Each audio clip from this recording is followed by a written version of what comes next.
tended to give us bad legal advice, mostly. Is he one of the lawyers that I went to before Natalie was killed for help with this? No, he was not, because he was not a lawyer before Natalie was killed. He was going to college to become a lawyer and promising he was going to help out the homeless. Boy, did he turn out to be full of shit.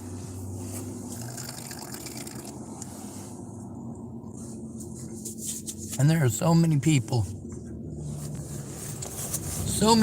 who wanted to keep on trying to pawn me off on Darren O'Conner after all the fucked up shit he did.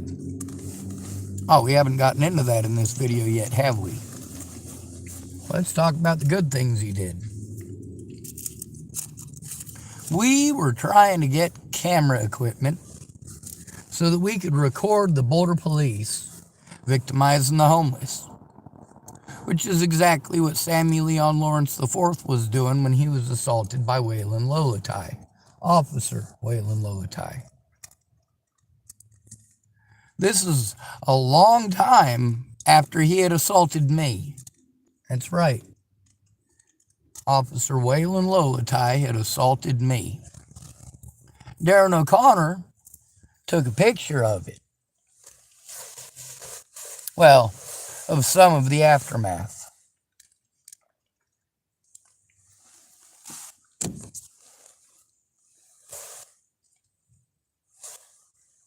I don't bruise easily. And they hurt me enough that I bruised up quite a bit.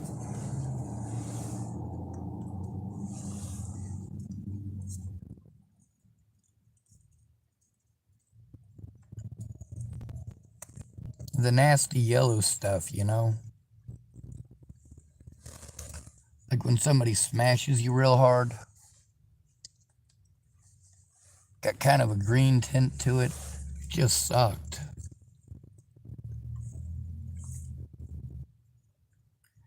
I still have a screenshot of that, but I also was scrolling through. I found conversations with Matty Boa today that I hadn't gone through in a really long time.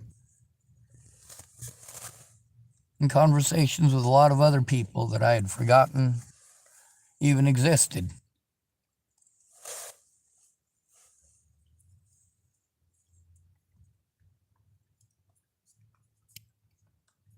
There's one woman who is living in Gaza. And although I am not happy with her for the situation that she was involved in,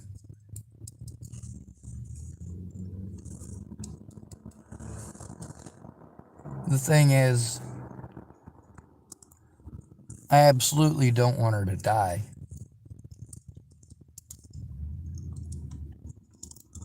I want her to live, and I want her to have a happy life. But I also want her to understand the damage that she does and that others do by not caring enough to listen when you say you will. When somebody is being harmed every day that you let that go, you are helping the predators to get away. You are helping child molesters to get away. You are helping rapists to get away.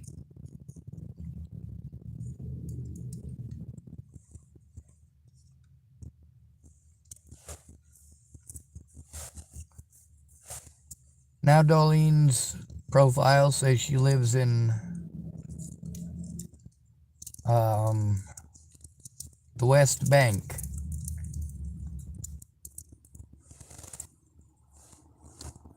Bethlehem.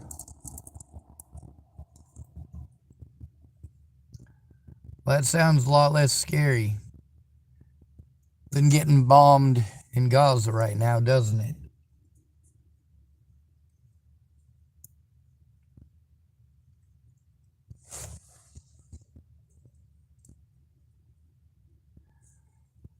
So let's get back to Darren O'Conner, right?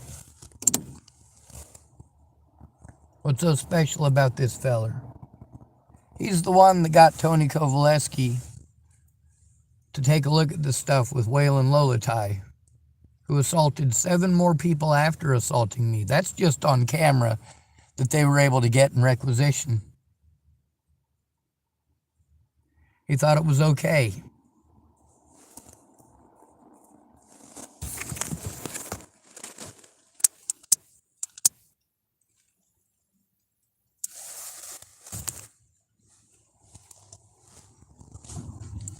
The police and the Bollingers, including 2 of Natalie's ex-stepmothers, coordinated across multiple jurisdictions to do the things that they did.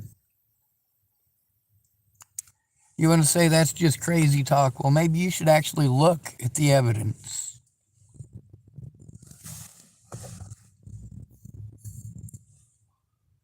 Possibly even work with my disabilities to make that happen. You guys want to abuse me into changing and becoming one of you. Meanwhile, your opinions are my disabilities. Because your abuse comes from your opinions.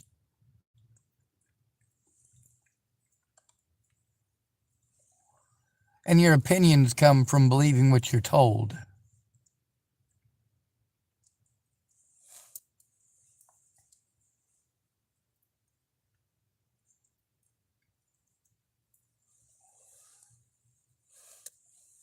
Darren O'Conner is one of over a dozen people that I went to before Natalie was killed.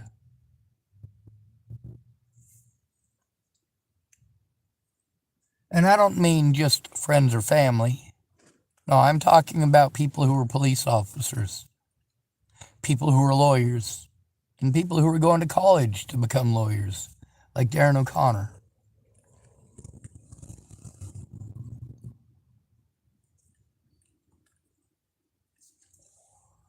I mean people who are supposed to be professionals in their field, like Veronica Seward, aka Missy Bruce.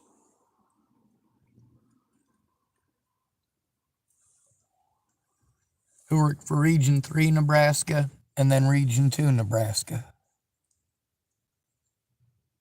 Before Natalie died, when I got a hold of Missy, she was fucking drunk.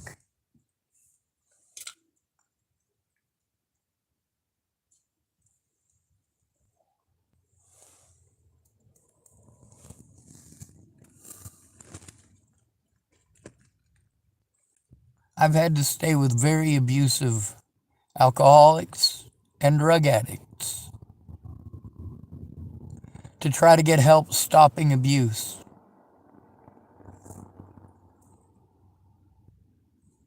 I literally had to stay with drug dealers in Colorado to do what Nicole Peralta, my therapist in Nebraska, had told me to do, which is go to the Front Range of Colorado because there's more services there to help people like me. They do that everywhere. Here they try to pawn me off onto Portland. Portland, they want to put you on a bus to come someplace like here.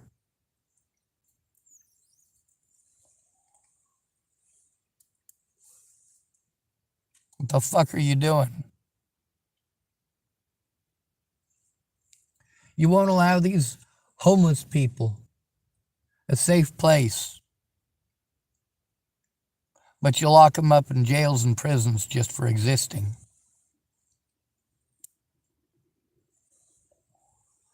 Meanwhile, I had very solid cases and still do for the abuse that I've had to endure at the hands of the Bollingers and police officers as well, across many jurisdictions. You can outrun a police officer. You cannot outrun a radio.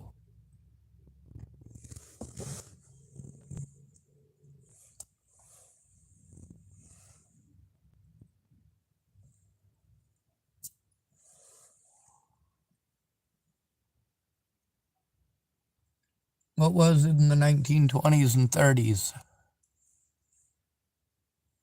that made it so that police officers became 90% more efficient at busting people.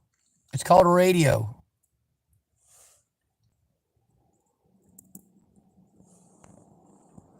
It wasn't the car, it was the radio. If you could have packed a radio onto a horse at the time, and they did, you could have done the job just as easily, if not easier, with a horse in many places.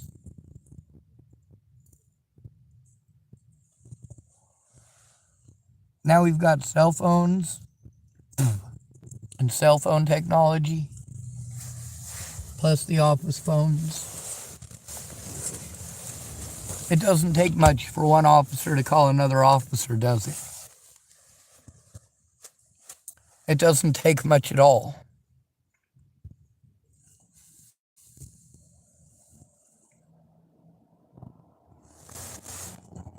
My predators sent me into panic attacks by scaring my friends, my family.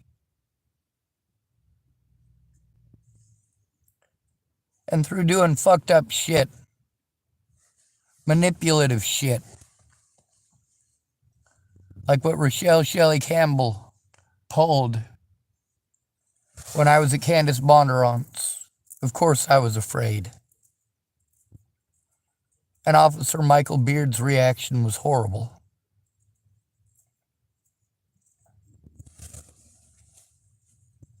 And everybody wanted to tell me to keep on moving. That's the same fucking thing they tell me everywhere. Why don't you move somewhere else? Why don't you move somewhere else? They won't listen to the situation that I'm in because they already know what situation I'm in. The police, for certainly. And when they want to pawn me off on mental health when I'm abused, that shows a severe amount of disrespect. It shows that they don't think they have to do their jobs.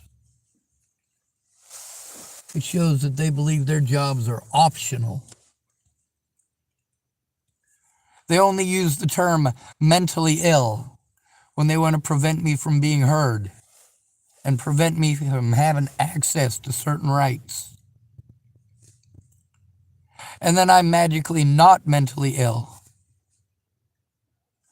when that's what's going to work in their favor. And they bounce back and forth to deny me all of my rights, and that is highly illegal.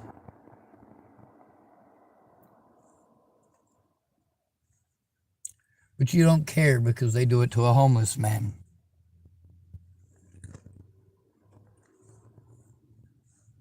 And none of them care about how horrible all of this bullshit really is. Meanwhile, I'm having to work with people who don't have the ability to look at a lot of the things that I'm sending them. They don't have the ability to listen to it. They've got super old dinosaur phones, or no phones at all. Or their phone only works when they have internet access at the library, or if they're allowed in Safeway.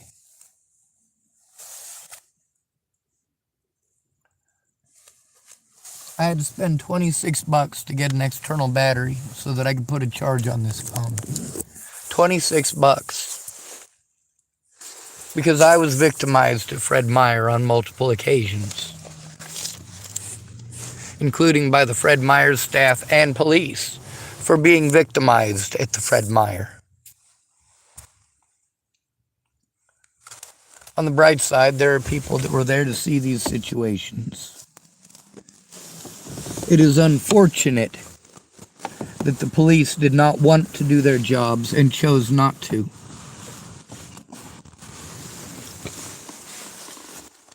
And it is unfortunate that those people did not go in with me to turn it into the police.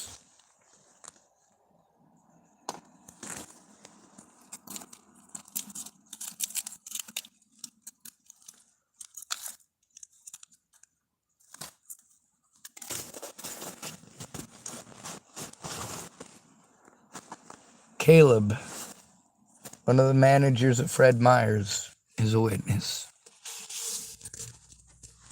Jared Scudder, he's a witness too.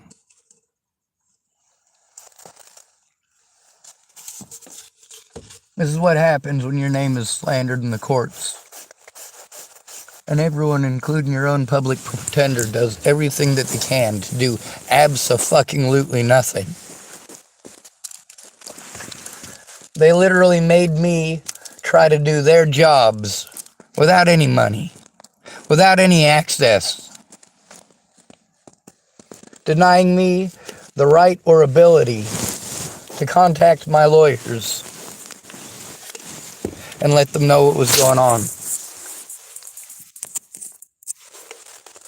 On the bright side, I'm smarter than the average bear. On the not so bright side, that pisses people off.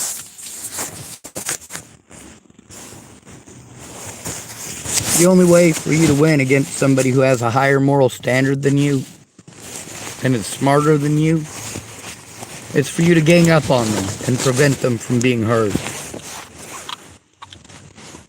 Talking over their words so you don't hear the details. You are intentionally going out of your way to mislead the situation.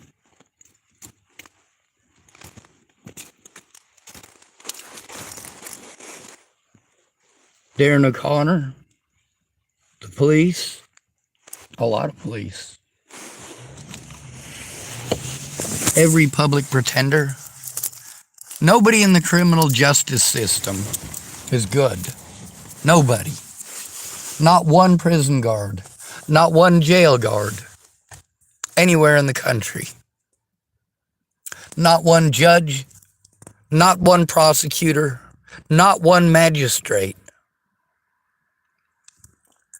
not one public defender. We call them public pretenders, except that they don't even pretend to defend you anymore. They just lie to your fucking face.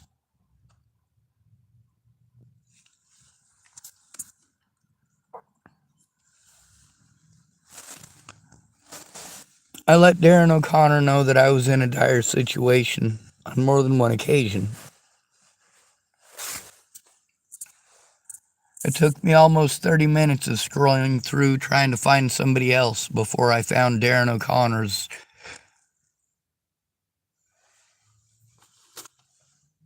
and took them screenshots.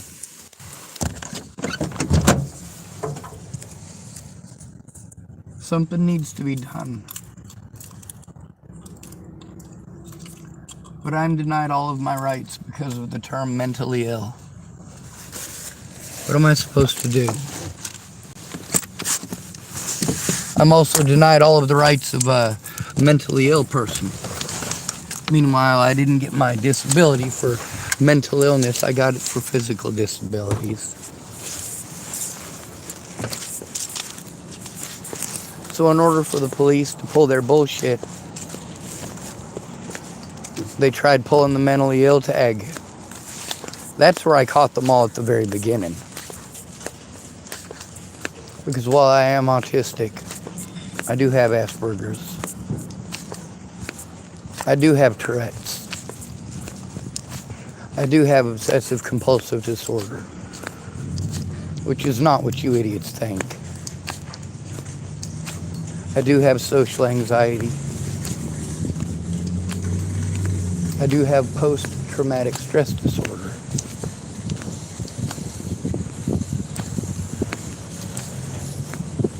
I've got plenty of mental diagnoses, but I got disability because of physical disabilities.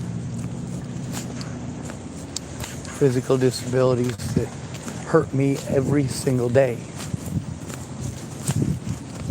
But by depriving me of my resources, not just through slander, through systemic abuse and abuse of power, two things for which there is no statute of limitations. No statute of limitations. What that means is, although we can't necessarily go after Ted Bollinger for what he did to his daughters unless Alicia speaks up, We can go after all of the officers who committed felonies, resulting in Ted Bollinger getting away. Nobody made you assume like a dumbass. Good to be rid of you. Thanks for coming to visit. Stay out of trouble or don't get caught. Remember, you are your brother's keeper and your sister's keeper too, and no victim left behind.